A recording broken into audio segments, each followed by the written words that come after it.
கொய்யாபயம்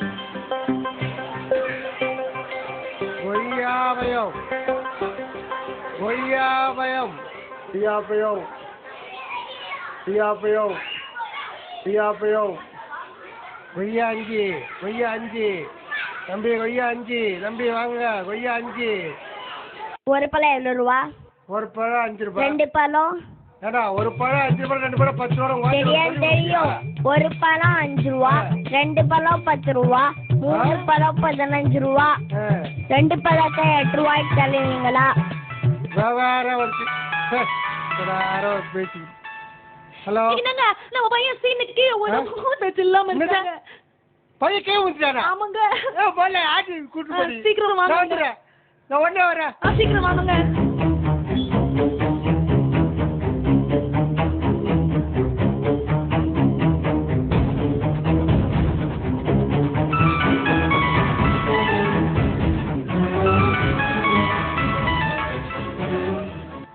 நல்லா இருக்காங்க. எங்க இருந்து விழுந்தா? கட்டல்ல இருந்து கீழே விழுந்துட்டாங்க. குழந்தைக்கு ஒண்ணு ஆகலையா? இல்லங்க, குழந்தைக்கு ஒண்ணும் ஆகல. நல்லா இருக்காங்க. ஒண்ணும் இல்லல்ல? இல்லங்க. ஒண்ணும் இல்லல்ல? மூச்சு வந்துருச்சு. நல்லா இருக்கறானா? நல்லா இருக்காங்க. நான் வீட்டுக்கு வரேன். வாங்க. வியாபாரத்தை முடிச்சிட்டு சாயங்காலமா வாங்க. என்ன எப்படி பார்க்க முடியும்? வியாபாரத்தை எப்படி கவனிக்க முடியும்? நைக்கிலே இருக்கா என்னன்னு தெரியல. இனிமே போய் பார்த்தா தெரியா? சரி போய் பாருங்க. போ, நான் போய் பாக்குறேன். கண்டிப்பா சாயங்காலம் சீக்கிரம் வீட்டுக்கு வந்துருங்க.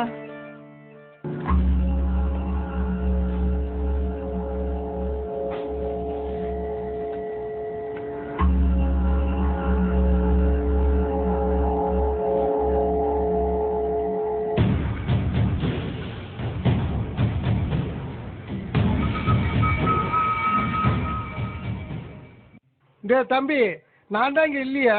அப்படியே பழத்தை எடுத்து சாப்பிட வேண்டியது தானே? ஏன்னா எல்லாத்துக்கும் காசு போட்டு எடுத்து சாப்பிட்டுக்கிறீங்க. நீங்க இல்லன்னா என்ன அல்லா பாத்துட்டு இருக்கான்.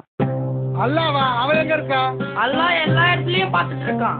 திருடி சாப்பிடக்கூடாதுன்னு எங்க நபி சொல்லிருக்காங்க. உங்க நபியா என்ன சொல்லிருக்காரு? உழைச்சுதான் சாப்பிடணும். அடுத்தவங்க பொருளை அனுமதி இல்லாம எடுக்க கூடாது.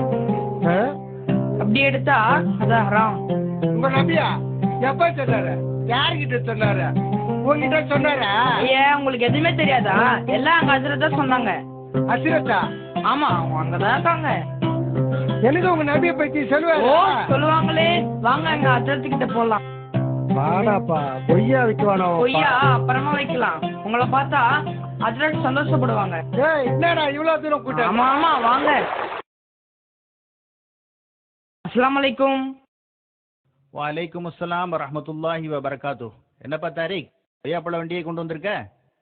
ஹஸ்ரத், இந்த கொய்யாப்பழ அங்கிளுக்கு ரசூல்லா பத்தி தெரியணுமா, அதான் கையோடு கூட்டிட்டு வந்தேன். சரி ஹஸ்ரத், அஸ்ஸலாமு அலைக்கும், நான் வரேன்.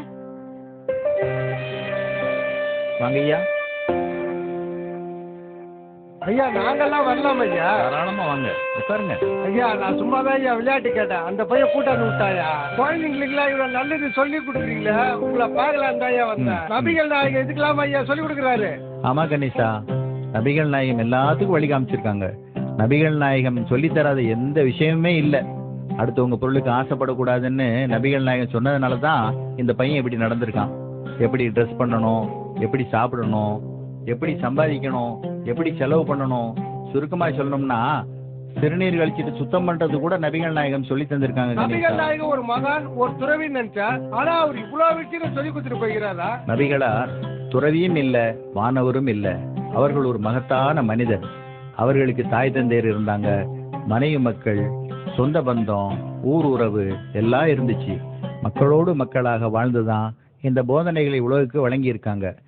நபி ஸல்லல்லாஹு அலைஹி வஸல்லம் அவர்கள் மட்டுமில்ல, உலகில் வாழ்ந்த எல்லா நபிமார்களும் மனிதர்கள் தான். மனிதர்களுடைய எல்லா ஆசாபாசங்களும் அவங்க எல்லாருக்கும் இருந்திருக்கு. வாங்க உள்ள போலாம். ஐயா, அப்படின்னா நிறைய நபிமார்கள் இருந்திருக்காங்களா? கணேசா, இறைவன் இந்த உலகத்தை படைச்சதோடு விட்டு இல்லையே, வழிகாட்டுற பொறுப்பையும் தானே ஏத்துக்கிட்டானே. ஒவ்வொரு காலகட்டத்துக்கும் ஒவ்வொரு சமுதாயத்திற்கும் நபிமார்களை இறைவன் அனுப்பிச்சு வச்சிருக்கிறான். இப்படி 1,00,000க்கும் மேல நபிமார்கள் வந்திருக்காங்க. மூசா நபி, ஈசா நபி, யாக்கூப் நபி, தாவூத் நபி. கிறிஸ்தவங்க இவங்களை சொல்லுவாங்க மோசஸ், ஜீசஸ், டேவிட், ஜேக்கப், இப்படி சொல்லுவாங்க. இந்த வரிசையில இறுதியா கடைசியா வந்தவங்க தான் நபிகள் நாயகம். ஐயா தூதர்னு சொல்றீங்களா? அப்படின்னா முகமது நபி கடவுள் கிடையாது ஐயா? நபிகள் நாயகம் மனிதர்களிலே சிறந்த மனிதராக இருந்தாங்க. அவங்களே சொல்லியிருக்காங்க, கிறிஸ்தவர்கள் மரியமுடைய மகன் ஈசாவை கடவுளாக்கியது போல என்ன நீங்க கடவுளாக்கிறாதீங்க. ஐயா கேளுங்க. இடையில பேசுறதுக்காக மன்னித்துங்க ஐயா. இஸ்லாமியத்தை ஆரம்பிச்சது முகமது நபிகள் தானே ஐயா? மனிதன் எப்போ தோன்றினானோ அப்ப இருந்து இஸ்லாம் இருக்கு. அப்படின்னா இஸ்லாமியத்தை ஆரம்பிச்ச முகமது நபிகள் இல்லையா ஐயா?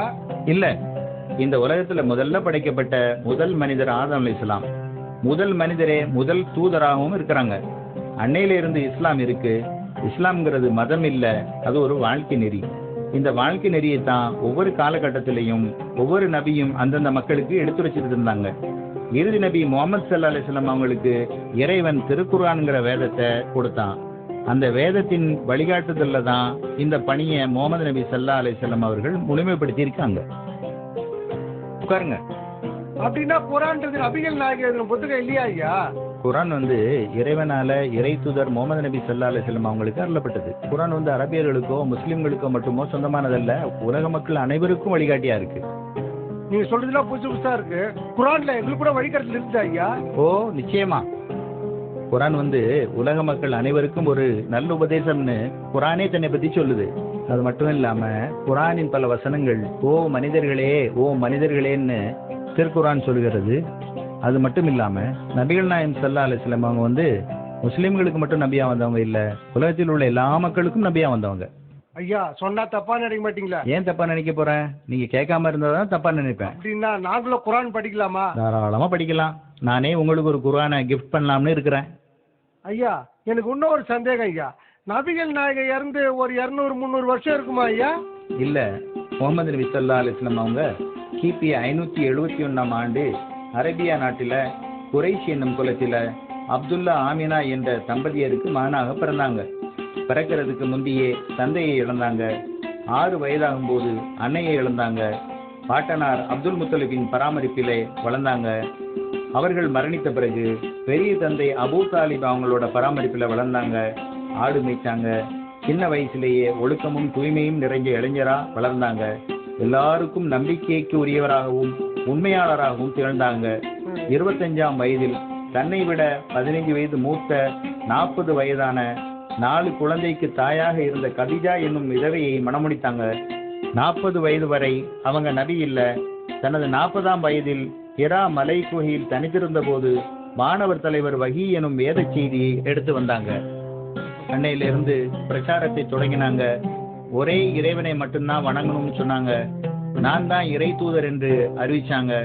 மது, சூது, பெண் சிசு கொலை, இனவெறி, குலவெறி, அடிமை முறை எல்லாத்தையும் எதிர்த்து அந்த மக்களை தூய்மைப்படுத்தினாங்க. 13 வருஷம் மக்காவில் பிரச்சாரம் செஞ்சாங்க. அங்குள்ள மக்கள் தொல்லை தரவே மதீனாவிற்கு புலம்பெயர்ந்தாங்க. 10 ஆண்டுகள் இஸ்லாமிய ஆட்சியை நிறுவி அவங்களுடைய தூதுத்துவ பணியை திறம்பட செஞ்சாங்க. 63ஆம் வயதில் மரணமடைஞ்சாங்க. அவங்க வாழ்ந்து மறைந்து 1400 ஆண்டுக்கும் மேலாகிவிட்டது. உலகம் இருக்கிற வரை அவங்க வாழ்வு பின்பற்றப்படும். ஐயா நீங்க சொல்றது ரொம்ப சந்தோஷமாவும் இருக்கு, ரொம்ப ஆச்சரியமாவும் இருக்கு. நபிகள் நாயகத்தோட வேலை இது மட்டும் தானே ஐயா? குர்ஆனே சொல்லுது, கேளுங்க. இவர் முஹம்மது நன்மை செய்யுமாறு மக்களை ஏவுகிறார், தீமைகளிலிருந்து அவர்களை தடுக்கிறார், அவர்களுக்கு தூய்மையானவற்றை அனுமதிக்கிறார், தூய்மை இல்லாதவற்றை தடை செய்கின்றார், அவர்களின் மீதுள்ள சுமையை இறக்குகின்றார், அவர்களை பிணைத்திருந்த விலங்குகளையும் உடைத்தெறிகிறார். எனவே எவர்கள் இந்த நபியின் மீது நம்பிக்கை கொண்டு இவரை கண்ணியப்படுத்தி உதவியும் புரிகின்றார்களோ, மேலும் இவருடன் இறக்கி அருளப்பட்ட ஒளியை பின்பற்றுகிறார்களோ அவர்களே வெற்றியாளர். திருக்குர்ஆன் 7:157 வசனம் இப்படி சொல்லுகிறது. கடைசியா ஒரு சந்தேகம். அரபு நாட்டுக்கு சரி, நம்ம நாட்டுக்கு இதெல்லாம் ஒத்து வருமா ஐயா? ஏன் ஒத்து வராது கணேசா? நபிகளா ஸல்லல்லாஹு அலைஹி வஸல்லம் அரபு நாட்டுல பிறந்ததுனால குர்ஆன் அரபிலே இருக்கு. தமிழ்நாட்டுல பிறந்திருந்தா தமிழ்ல தானே இருந்திருக்கும். அரபு நாட்டுக்கு மட்டும் அவங்க தூதரா அனுப்பப்படல. நான் முதல்ல சொன்னேனே, உலக மனிதங்க எல்லாருக்கும் அல்லாஹ் அனுப்பப்பட்டவர்னு. அன்னைக்கும் பெண் சிசுவை கொண்டாங்க, இன்னைக்கும் கொள்றாங்க. மது, சூது அன்னைக்கே இருந்துச்சு, இன்னைக்கும் இருக்குது. இறைவனை நிராகரிக்கிற மக்கள் அன்னைக்கும் இருந்தாங்க, இன்னைக்கும் இருக்காங்க. அதனால அன்னைக்கு சொன்ன போதனைகள் இன்னைக்கு மட்டுமல்ல, உலகம் இருக்கிற வரை எல்லா மனுஷங்களுக்கும் பொருந்தும் கணேசா.